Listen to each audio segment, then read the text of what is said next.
Bem, quando foi concebido em 1951, o edifício JK propunha um modo de vida moderno e muito diferente do modo de vida relativamente provinciano, que era o mais usual na cidade de Belo Horizonte. E isso envolvia uma série de serviços que estariam incorporados ao edifício, ao modo da unidade de habitação do Corbusier, ou ao modo das experiências socialistas dos anos 20 e 30, que diferenciava do modo de vida, vamos dizer, mais provinciano e até próximo de um modo de vida interiorano de Belo Horizonte naquele momento, pelo compartilhamento de uma série de atividades e de usos que estariam dentro desse equipamento coletivo. Um outro ponto que também era novidade em Belo Horizonte naquele momento era a habitação em edifícios verticais. A cidade ainda era muito horizontalizada naquele momento, então existia primeiro essa ideia da tipologia da habitação de grande escala e da ideia da mistura de usos num mesmo edifício, usos comerciais, usos residenciais e de serviços e culturais, tudo acontecendo num mesmo equipamento, num equipamento de porte metropolitano, vamos dizer, e de alguma forma talvez precipitado para a cidade de Belo Horizonte. Porque quando ele foi proposto e lançado na década de 50, o momento que o Brasil vivia era um momento do desenvolvimentismo e de uma esperança de crescimento e de industrialização, só que por vários percalços o edifício acabou não ficando pronto no prazo que se esperava, que era alguma coisa entre 3 e 5 anos, pela dificuldade de se vender um número tão grande de unidades para uma cidade relativamente pequena naquele momento, e no fim ele acabou sendo habitado por todos esses percalços e atrasos na obra apenas nos anos 70.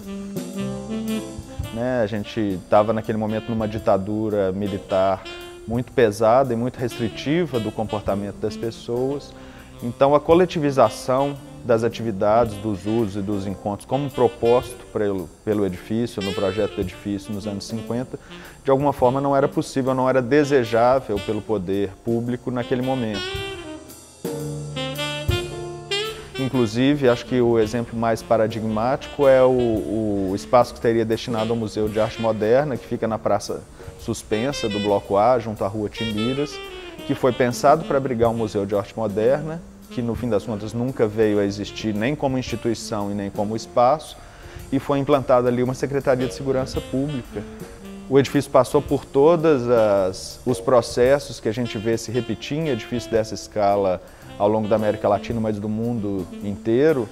Uma certa animação num primeiro momento de empolgação, de ocupação do edifício, seguida depois por uma decadência, pelas dificuldades de se manter um edifício desse porte. E pouco a pouco, a partir dos anos 90, 2000 e até agora, começa a se reerguer. E ao mesmo tempo, principalmente nas últimas 2 décadas, vem um reconhecimento do público em geral e da população em geral das qualidades e dos valores que estão incorporados nesse edifício particularmente. O edifício JK ele se insere de uma forma relevante dentro da carreira do político Juscelino Kubitschek e na relação dele com o arquiteto Oscar Niemeyer. O que a gente enxerga aí é uma estratégia clara do político Juscelino Kubitschek